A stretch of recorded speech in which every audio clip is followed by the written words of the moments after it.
Episode 9 की start में हम जलते हुए घर को देखते हैं, जिस घर के अंदर छोटी तुली जरूरत का सामान एक टोकरी में डाल रही होती है। जिसके बाद वो उस टोकरी को लेकर घर से बाहर आ जाती है, लेकिन अब भी कुछ जरूरी सामान बच गया था, इसलिए वो फिर से घर के अंदर चली जाती है। पर इस बार जब वो सामान लेकर वापस आ रही होती है, सीलिंग पर लगी जलती हुई लकड़ी उसके ऊपर गिरने ही वाली होती है कि जिंग सपने से बाहर आ जाता है। इसका मतलब ये बस जिंग का सपना था। अब जिंग खिड़की के बाहर देखता है, जहाँ तुली हैंग से छुपते छुपाते हुए घर से जा रही होती है। पर जैसे ही वो हैंग के कमरे की तरफ देखती है, जिंग खिड़की से दूर हट जाता है, जिसके बाद तुली घर से चली जाती है। दूसरी तरफ शियाओ, बिन और उसके साथी सभी शहर के लिए अपना सफर शुरू कर देते हैं, क्योंकि शहर आइलैंड की दूसरी तरफ है। पर जैसे जैसे वो आगे बढ़ते हैं, रास्ता काफी डरावना होते जाता है। चारों तरफ बड़ी बड़ी चट्टानें, ऊपर से वहाँ बहुत ज्यादा कोहरा भी होता है। तभी शियाओ की जहाज किसी चीज से टकरा जाती है, इसलिए वो सभी जहाज से उतरकर उसे चेक करने लगते हैं। पर तभी शियाओ के पैर में अजीब सी चीज चिपक जाती है, और जैसे ही वो वहाँ से कोहरे का धुआं हटाता है, वहाँ एक बड़े और खतरनाक जानवर के सर की हड्डी होती है,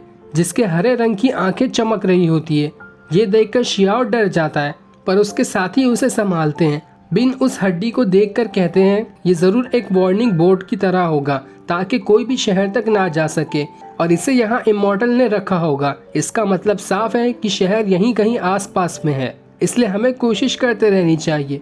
तभी उनका एक साथी शियाओ से कहता है, मुझे शहर नजर आ रहा है। ये सुनकर सभी खुश हो जाते हैं। दूसरी तरफ फैंग जिंग से कहती है, कल तुमने मेरी शील्ड तोड़ दी थी फिर से इन्वेस्टिगेशन के लिए, तुम्हें कितनी बार समझाना पड़ेगा। लेकिन जिंग कहता है, मैं इन्वेस्टिगेशन के लिए नहीं गया था, मैं तो इल्यूसिव विंग्स के बारे में इंफॉर्मेशन निकालने गया था, जो हमेशा से तुम मुझे सिखाना चाहती थी। तुमने कहा था वो वाटर एलिमेंट से बनता है, लेकिन मैंने लाइब्रेरी की किताब से पढ़ा कि वो फायर एलिमेंट से बनता है, और अगर मैंने वो सीख लिया तो मैं जितने टाइम तक चाहूँ उतने टाइम तक किसी का भी रूप बदल सकता हूँ, जो मुझे ग्रेट रिडम्पशन के टाइम सभी से छुपा कर रखने में मदद करेगा। लेकिन फैंग कहती है, तुम्हें तो वो नहीं सीखना था, तो अचानक तुम्हें उसे सीखने का मन कैसे होने लगा? और अगर सच में तुम्हें वो सीखना है तो फायर एलिमेंट उस चमकदार पौधे में है, जो कि चैंग परिवार के पास है। मैं उनसे वो पौधा लाने की कोशिश करूंगी। ये सुनकर जिंग खुश हो जाता है, क्योंकि उसका प्लान तो उन पौधों के साथ मटेरियल को हासिल करना है, जिससे वो एरे बना सके।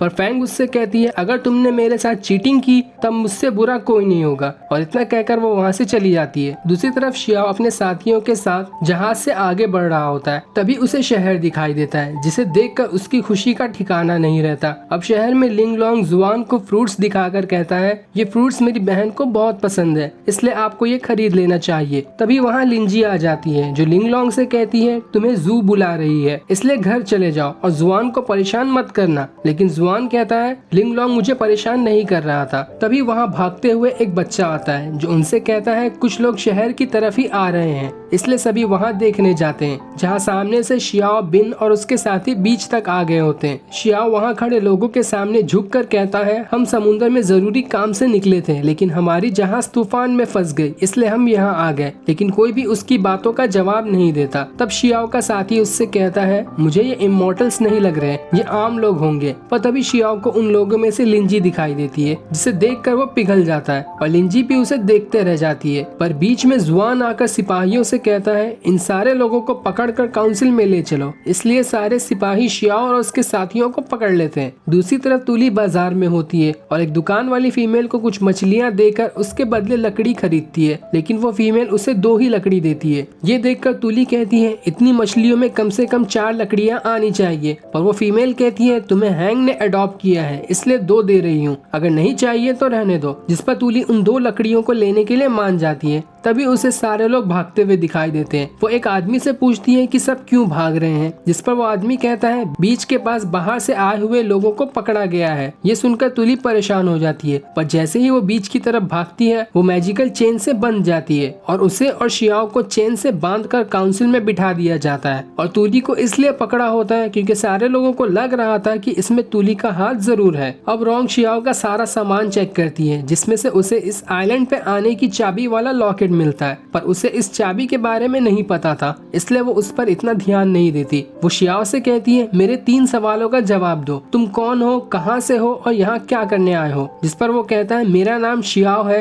मैं समुद्र में जरूरी काम से सफर पर निकला था, लेकिन अचानक हमारा जहाज तूफान में फंस गया, जिससे हम यहाँ आ गए। ये सुनकर सारे लोग दंग रह जाते हैं, क्योंकि जब पायरेट तू हाओ यहाँ आया था तब उसने भी सेम यही लाइन कही थी। रैन शियाओ से कहते हैं, अगर तुम गलती से यहाँ आ गए हो तो हमें तुम्हारे साथियों से बात करनी है और तुम्हारी जहाज भी देखनी है। लेकिन शियाओ उनसे कहता है, मैं अपनी जहाज यहाँ ले आता, पर मेरी जहाज आइलैंड के दूसरी तरफ है, अगर कोई मेरी जहाज ठीक कर दे तो मैं यहाँ से चला जाऊंगा। जिस पर सारे लोग कहते हैं, यहाँ से ये कैसे जा सकता है। लॉ यही कहता है, जो यहाँ आ जाए उन्हें मार दिया जाता है, ताकि दोबारा कोई ऐसी गलती ना कर सके। ये सुनकर शियाओ और तुली घबरा जाते हैं, पर रैन हु से कहते हैं, तू हाओ को यहाँ आए 10 साल हो गए हैं, हो सकता है ये हमें बता सके कि वो यहाँ क्या करने आया था, इसलिए हमें इन्हें जिंदा रखना चाहिए। लेकिन हु गुस्से में कहते हैं, तू हाओ के आने के टाइम जू परिवार भी तुम्हारी तरह तू हाओ का सपोर्ट कर रहा था, इसलिए चुप रहो। रोंग तुली से कहती है, तुमने ही इन्हें यहाँ लाया है, सीधे सीधे अपना गुनाह मान लो। लेकिन यान उनसे कहती है, हमें जल्दी फैसला नहीं लेना चाहिए, क्योंकि अभी लाइब्रेरी में धमाका हुआ था, हो सकता है इन लोगों का आना उस धमाके से किसी तरह का कुछ कनेक्शन होगा। पर रोंग उससे कहती है, तुम इन घुसपैठियों की साइड क्यों लेने लगी। वहीं रैन यिन से कहते हैं, मुझे आपसे स्टार एरे के बारे में कुछ बात करनी है। पर यिन कहते हैं, मैंने तुमसे कब स्टार एरे के बारे में पूछा। ये सुनकर रैन के पैरों तले जमीन खिसक जाती है कि फिर उस टाइम यिन बनकर लाइब्रेरी में कौन था जो स्टार एरे के बारे में पूछ रहा था, और इस आइलैंड पे जो भी रहता है उसकी अपना रूप बदलने की पावर्स खत्म हो जाती है, तो वो कौन था जिसके पास उसकी पूरी पावर्स थी। तब उसका शक फिर से फैंग की तरफ जाने लगता है, क्योंकि उसकी नजर में इस आइलैंड पर सिर्फ फैंग के पास ही उसकी पूरी पावर्स है। अब रोंग हु से कहती है, क्या करना है इन दोनों का। जिस पर वो कहते हैं, खत्म कर दो इन्हें। रोंग कहती है, अब मैं देखती हूँ मेरे हाथों से तुम्हें कौन बचा सकता है। पर तभी वहाँ जिंग हैंग बनकर आ जाता है, जो रोंग से कहता है, मैं बचाऊंगा इन्हें। और इसी लाइन के साथ ये एपिसोड यहीं एंड हो जाता है। Thanks for watching.